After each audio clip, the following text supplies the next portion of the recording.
काफी सुना होगा कि कोई नेता विपश्यना के लिए गए, लेकिन ये विपश्यना आखिर है क्या? क्यों लोग विपश्यना के लिए जाने की इच्छा रखते हैं? आज इसी बारे में बात करेंगे। आप देख रहे हैं न्यूज तक, मैं हूं निधि तनेजा। विपश्यना ये एक ध्यान विधि है। दावा किया जाता है कि ये पूरी तरह से एक साइंटिफिक वैज्ञानिक प्रणाली है, जिसे अपनाकर आत्मा की शुद्धि की जा सकती है। अक्सर विपश्यना के लिए जा रहे लोगों को आपने कहते सुना होगा कि मन की शांति के लिए जा रहे हैं, मतलब दुनिया की भाग दौड़ और शोर से पिन छुड़ाकर जाना। और विपश्यना की खोज कोई आज नहीं हुई है। भारत में ये करीब 2600 साल पुरानी साधना बताई जाती है। कहा जाता है कि गौतम बुद्ध ने इसे रीडिस्कवर किया था। चूंकि ये कला पहले भी मौजूद थी, लेकिन एक तरह से विलुप्त हो गई थी, तब बुद्ध ने इसे जिंदा करने का काम किया था। भारत से ये साधना बर्मा, थाईलैंड और श्रीलंका जैसे देशों में पहुंची। वहीं भारत से ये धीरे धीरे गायब होने लगी, लेकिन बर्मा जैसे देशों ने इसे बचाए रखा। बर्मा के बौद्ध आचार्य सयाजी उबा खिन ने एक गांव के किसान से आनापान का कोर्स किया। इसमें दिमाग और चित्त को एकाग्र करना सिखाया जाता है। ये सब सीखकर उन्होंने 1950 में अपने ऑफिस में विपश्यना केंद्र बनाया।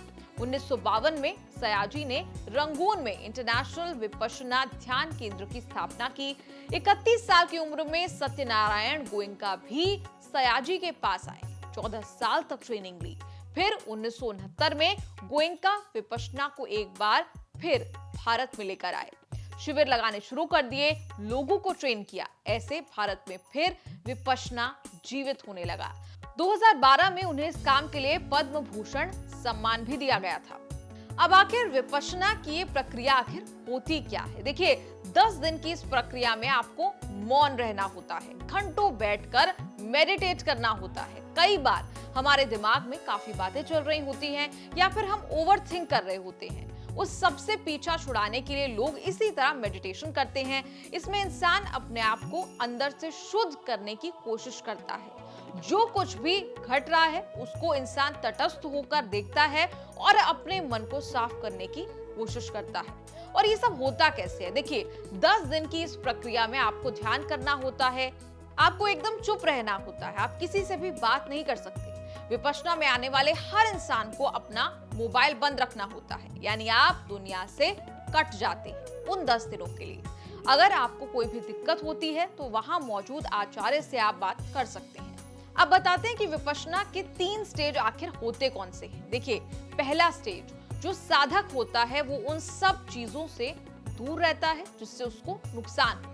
इसके लिए पंचशील का पालन करना पड़ता है, यानी जीव हिंसा से दूर रहना, चोरी से बचना, झूठ ना बोलना, ब्रह्मचर्य का पालन करना और नशे से दूर रहना। दूसरा स्टेज, इसमें 3.5 दिन लगते हैं। अपनी सांस पर ध्यान केंद्रित करना होता है और मन एकाग्र करना होता है।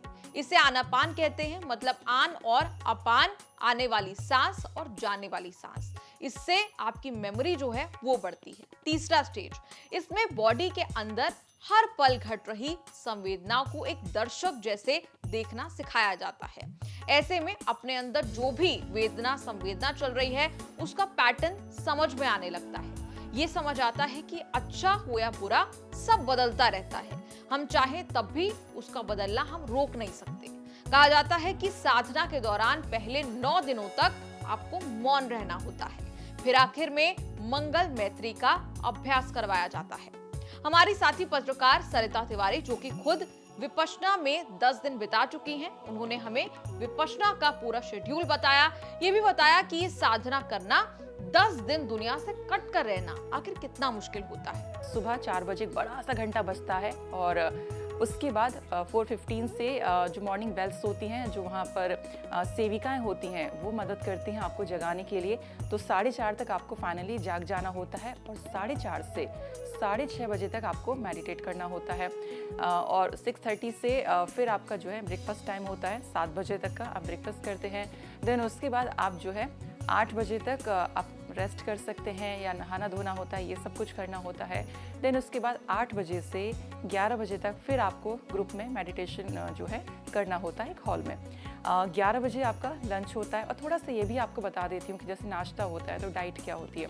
नाश्ते में आपको वो इडली देते हैं, स्प्राउट्स देते हैं, कुछ एक जो भी मौसमी फल होता है वो आपको दिया जाता है, दलिया दिया जाता है। जो फ्रेशर मतलब जो पहली बार वहाँ पर गए स्टूडेंट हैं आप, तो आपको चाय वहाँ पर दी जाती है। जो ओल्ड होते हैं स्टूडेंट्स उनके लिए नींबू पानी वहाँ पर होता है।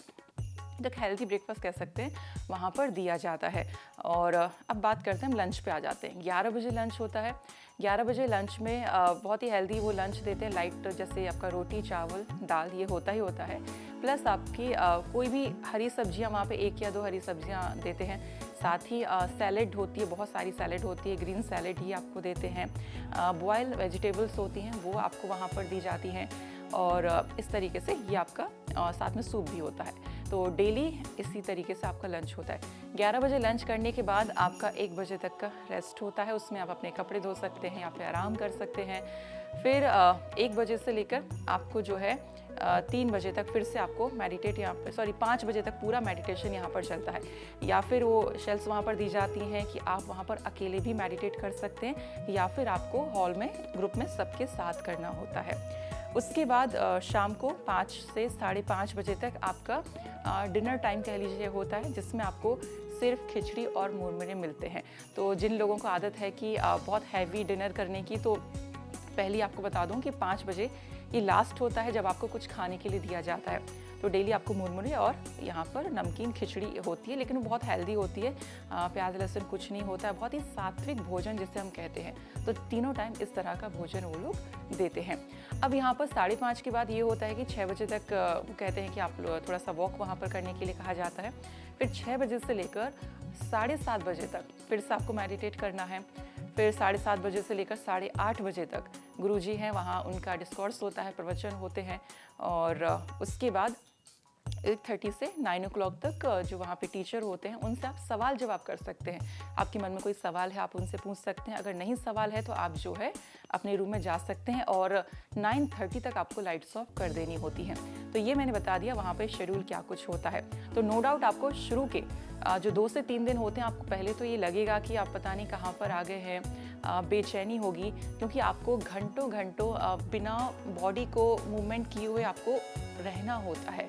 किसी भी तरीके की कोई प्रतिक्रिया आपको नहीं करनी है। और जब आप रिएक्ट करना बंद कर देते हैं, देखिए एक विद्या है, और ये चीज़ आप वहाँ पर जब जाएंगे करेंगे तो आप उसको महसूस करेंगे। शब्दों में वो फीलिंग को बयां कर पाना थोड़ा सा मुश्किल यहाँ पर होता है। तो ये सब करने के बाद आपकी जो कह सकते हैं जो सोचने की शक्ति हो गई, या फिर आपकी जो फोकसनेस, ये आपका बढ़ जाता है। और जो काम आप मान लीजिए 8 से 9 घंटे में करते हैं, वो आप काम हो सकता है 5 से 6 घंटे में ही कर ले। हर किसी का अपना अलग अलग एक्सपीरियंस यहाँ पर होता है। मन शांत होने से आप काफ़ी रिलैक्स यहाँ पर फील करते हैं। तो आपकी लाइफ में कई बार ऐसा होता है कि हम कुछ भी सोचने लगते हैं या किसी के बारे में सोचने लगते हैं, कई धारणाएं बना लेते हैं। तो ऐसा हम करना बंद कर देते हैं कोर्स करने के बाद। यानी कि आपका मन जब शांत हो जाता है तो आप वही देखते हैं जो आपके सामने है, वो नहीं देखते हैं जो कि है ही नहीं। अगर आप भी विपश्यना में रुचि रखते हैं तो इनका मेन सेंटर का पता है विपश्यना इंटरनेशनल एकेडमी, धमगिरी, इगतपुरी, जिला नासिक, महाराष्ट्र।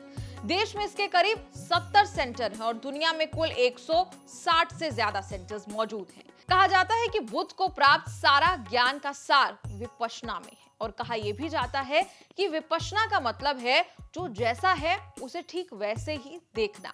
मतलब इंसान को जीवन के प्रश्नों पर सोचते विचारते समय खुद को उस सवाल का हिस्सा ना बनकर बाहर से देखना चाहिए। तो ये वीडियो आपको कैसी लगी कमेंट्स में लिखकर बताएं और देखते रहिए